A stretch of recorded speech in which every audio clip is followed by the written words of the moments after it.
पानी जो छोड़ा गया है चनाब में, चनाब वैसे हमारा रिवर है, मरला पे आके हमारी पहली स्टेशन है, वो गेज करता है। उसके बाद जो कादराबाद का बराज है उस पे आज से, मुझे एग्जैक्ट टाइम याद नहीं, 4 दिन पहले या 5 दिन पहले 10,77,000 क्यूसिक पानी आया था।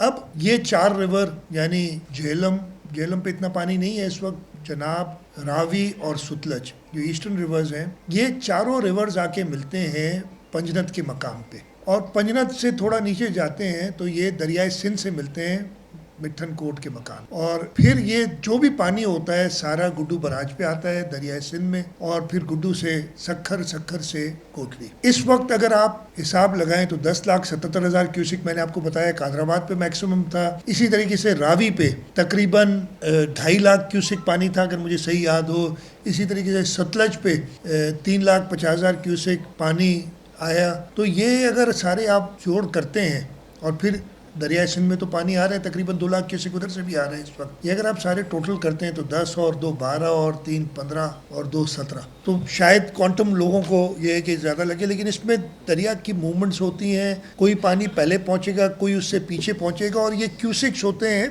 1 सेकंड में कितना पानी गुजरता है, ये वॉल्यूम नहीं होता। अच्छा, एक चीज़ मैं आपको बता दूं, ये जितना भी पानी है, एक लॉसेस होंगी ज़रूर, कुछ डिप्रेशंस में रुक जाएगा पानी, लेकिन ये सारा पानी जितना भी है ये जाना दरियाए सिंध के जरिए समंदर में ही है अल्टीमेटली। हमें देखने की बात यह कि एक वक्त में ज़्यादा से ज़्यादा कितना पानी आएगा, ये क्यूसिक्स जिस तरीके से हम मेजर करते हैं फ्लो पानी का। इस वक्त हमें एनडीएमए की तरफ से कहा गया है कि 8 से 11 लाख क्यूसिक 5 सितंबर या 6 सितंबर के करीब गुड्डू बराज पे आएगा। 8 से 11 का मतलब है सुपर फ्लड। हमारी तैयारी सुपर फ्लड की हमें करनी है। कुछ हमारे एस्टिमेट्स डिफर कर सकते हैं, लेकिन मैं उन पे बात नहीं करूंगा, इसलिए कि हम तो, हमारे लिए ये नहीं है कि कितना पानी आता है, अल्लाह ताला की तरफ से जितनी भी आजमाइश है हमने अपनी पूरी कोशिश करनी है।